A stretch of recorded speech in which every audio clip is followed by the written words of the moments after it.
क्या गलती है उस बेटी की? सिर्फ इतना कि वो इस गांव में पैदा हुई। बेटी के सपने छोटे नहीं होते, वो भी चांद तारे छूने का अरमान रखती है। पर गांव की इस गलियों में उसके कदम रुक जाते हैं, कभी स्कूल दूरी की वजह से, तो कभी पैसे की कमी से, तो कभी समाज की सोच से। लेकिन सवाल ये है कि हम अपने बेटी के सपने को क्या ऐसे ही अधूरे रहने देंगे? नहीं, हम उनके सपनों को ऐसे ही अधूरा नहीं छोड़ने देंगे। हमें खुद भी जागरूक होना है और सबको जागरूक कराना भी है। और हम देखते हैं कि ग्रामीण क्षेत्रों में ऐसी क्या समस्या है और इनका क्या सॉल्यूशन है। ग्रामीण क्षेत्र में आज भी बहुत सारी समस्या ऐसी है जिसके कारण गांव की बेटियां चाहकर भी पढ़ाई से वंचित रह जाती है।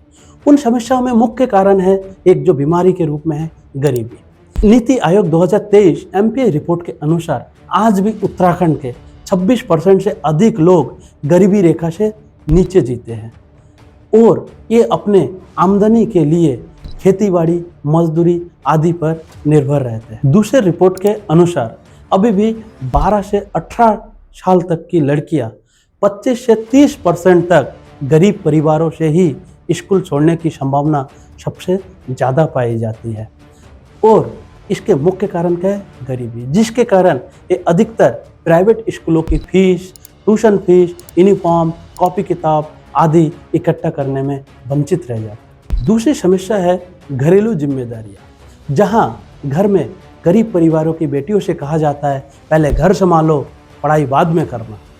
बेटियों के आंखों में सपनों से ज़्यादा उनका जिम्मेदारियों का बोझ डाल दिया जाता है और अधिकतर बेटियां पढ़ाई छोड़कर खेतीबाड़ी आदि कामों में लग जाती है। ग्रामीण क्षेत्र की एक मुख्य समस्या है बाल विवाह।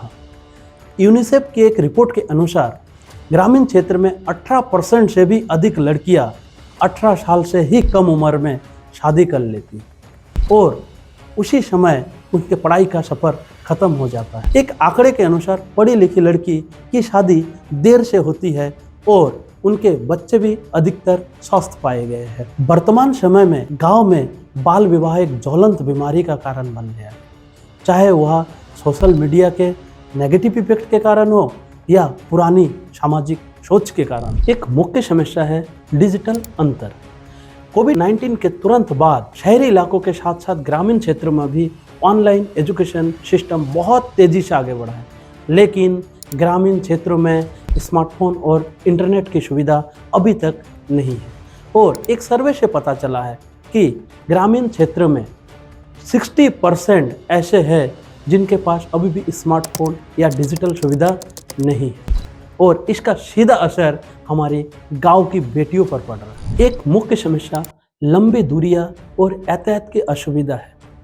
नीति आयोग 2023 रिपोर्ट के अनुसार उत्तराखंड के 40% लड़कियां अभी भी क्लास 8 के बाद उनका पढ़ाई छूट जाता है। सिर्फ एक ही रीज़न है, ट्रांसपोर्ट और डिस्टेंस।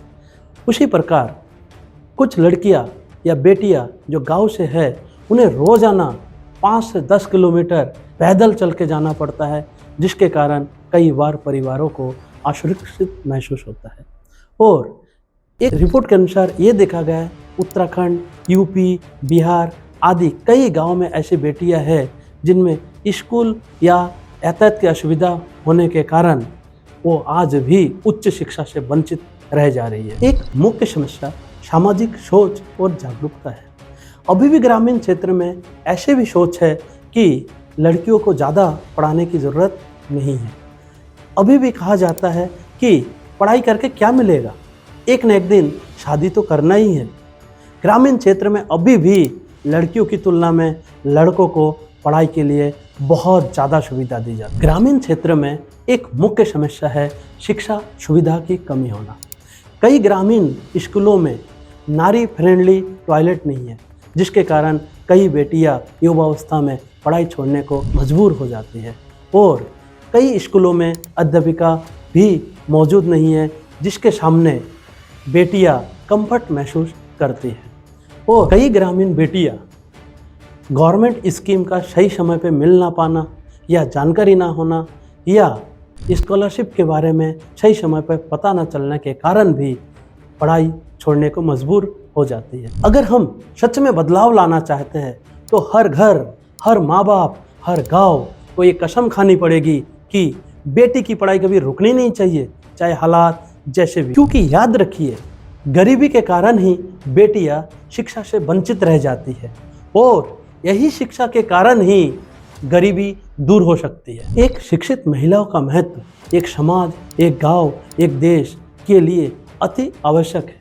यूनिसेफ की एक रिपोर्ट के अनुसार यदि ग्रामीण महिलाओं की लिटरेसी 1% भी बढ़ा दिया जाए तो गांव की जीडीपी में 3% की वृद्धि होती है। वही एक स्टडी के अनुसार ये देखा गया है कि यदि 12वीं तक के सभी बच्चों को पढ़ा दिया जाए, अर्थात बेटियों को पढ़ाया जाए, तो भारत की जीडीपी में 6 से 7% की जीडीपी में वृद्धि होती है। अर्थात बेटियों की पढ़ाई मतलब गांव के साथ साथ देश की भी तरक्की। वर्ल्ड बैंक 2021 की रिपोर्ट के अनुसार यदि कोई बेटी पढ़ती है तो अपने बच्चों को भी स्कूल पढ़ाने में 2 गुना ज़्यादा इंटरेस्टेड रखती है। जब एक बेटी पढ़ती है तो वह सिर्फ गांव की बेटी नहीं रहती है, वो एक देश की अध्यापिका, इंजीनियर, पायलट, डॉक्टर आदि रहती है और साथ ही साथ गांव और देश की रोशनी बन जाती है। ग्रामीण क्षेत्र की ऐसी कई महिला है, जैसे सुधा मूर्ति जो इन्फोसिस फाउंडेशन चेयरपर्सन थी और अपने इंजीनियरिंग कॉलेज की फर्स्ट फीमेल स्टूडेंट थी और आज एक राइटर और सोशल वर्कर भी है।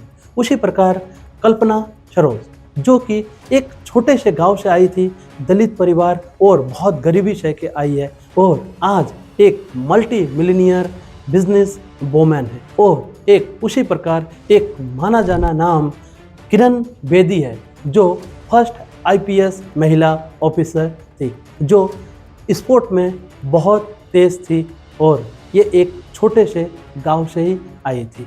ये सारे ऐसे बहुत सारे उदाहरण हैं महिलाओं के, ये सारे एक छोटे ग्रामीण क्षेत्र से हैं और आज इनके हिम्मत और जुनून ने इतिहास रच दिया। अगर एक बेटी को कलम मिल जाए तो वो अपना किस्मत लिख लेगी और अगर एक बेटी को किताब मिल जाए तो वो अपना भविष्य रोशन कर लेगी। तो आओ सभी मिलकर कसम खाएं, गांव की बेटी की पढ़ाई रुकनी नहीं चाहिए। और आप भी यदि चाहते हैं कि बेटी की पढ़ाई नहीं रुकनी चाहिए तो कमेंट सेक्शन में जाइए और आप भी लिखिए कि बेटी की पढ़ाई कभी रुकनी नहीं चाहिए।